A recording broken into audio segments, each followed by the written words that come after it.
मोअज़्ज़िज़ सामीन, आप सब जानते हैं कि बिहार में इंतखाबात का बुखार चढ़ा हुआ है। बीजेपी की एनडीए और कांग्रेस की इंडिया गठबंधन के तमाम लीडर्स बिहार में कूद पड़े हैं।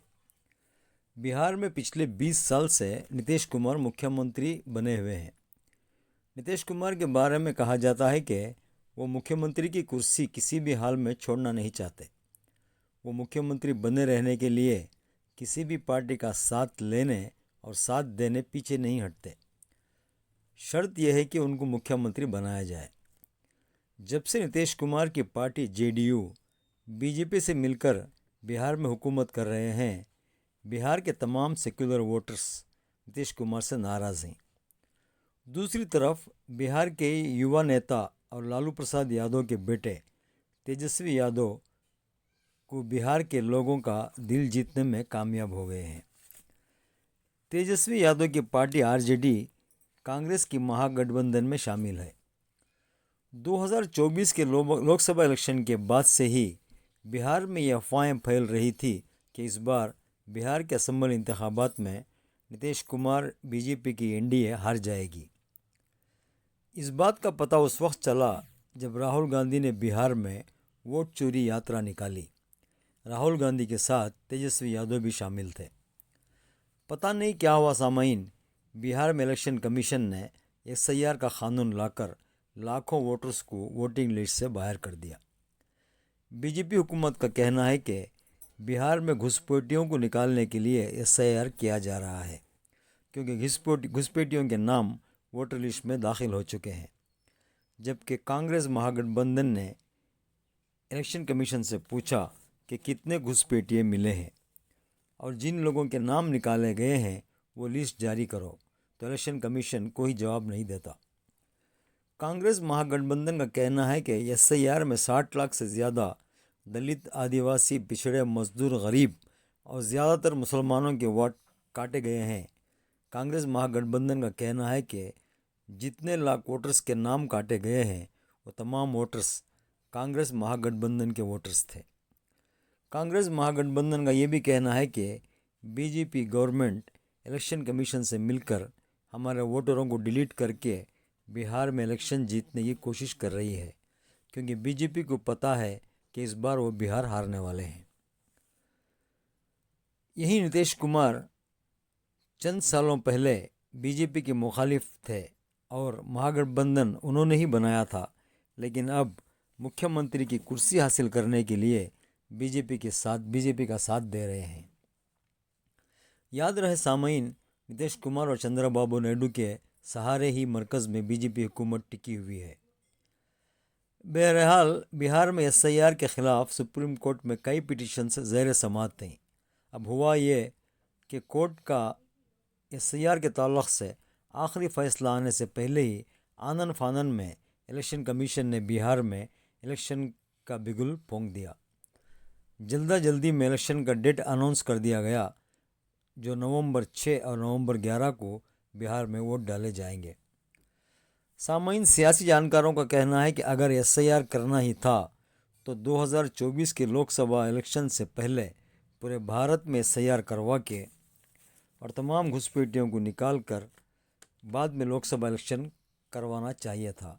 लेकिन हुआ ये कि वो वोट ले लिए और मरकज़ में बीजेपी हुकूमत बन गई। अब एसआईआर का कानून लेकर आए और अब इलेक्शन कमीशन कह रहा है कि एसआईआर पूरे हिंदुस्तान में करवाया जाएगा। सामीन, आपको याद होगा कि 2024 के लोकसभा इलेक्शन में बीजेपी का क्या नारा था, अब की बार 400 पार। लेकिन हुआ क्या, 300 भी पार नहीं कर सके। उस वक्त से ही पता चल गया था कि बीजेपी का ग्राफ पूरे हिंदुस्तान में गिरता जा रहा है।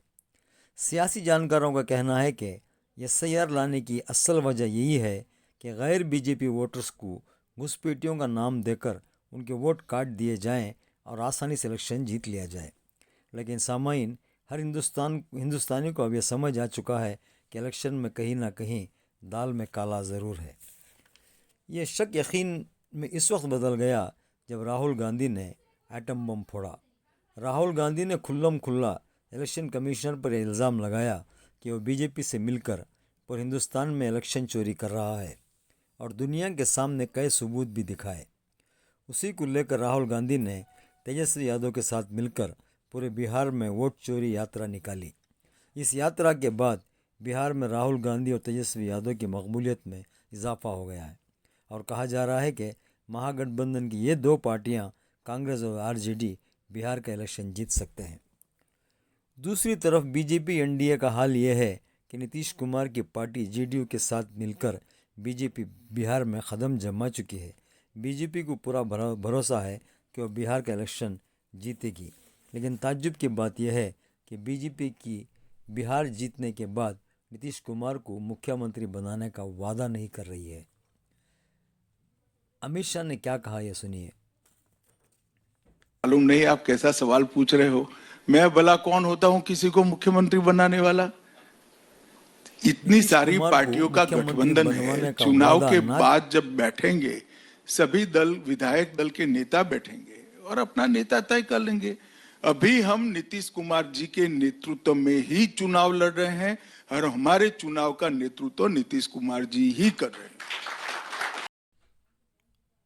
नीतीश कुमार को मुख्यमंत्री बनवाने का वादा ना करने की असल वजह चिराग पासवान है, जो रामविलास पासवान के बेटे हैं।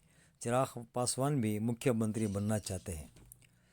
सामईन, सियासी तज्जिया निगारों का कहना है कि बीजेपी बिहार में नीतीश कुमार का वही हाल करने वाली है जो महाराष्ट्र में एकनाथ शिंदे के साथ हुआ है। इलेक्शन के नतीजे आने के बाद हो सकता है कि जेडीयू दो टुकड़ों में बंट जाएगी।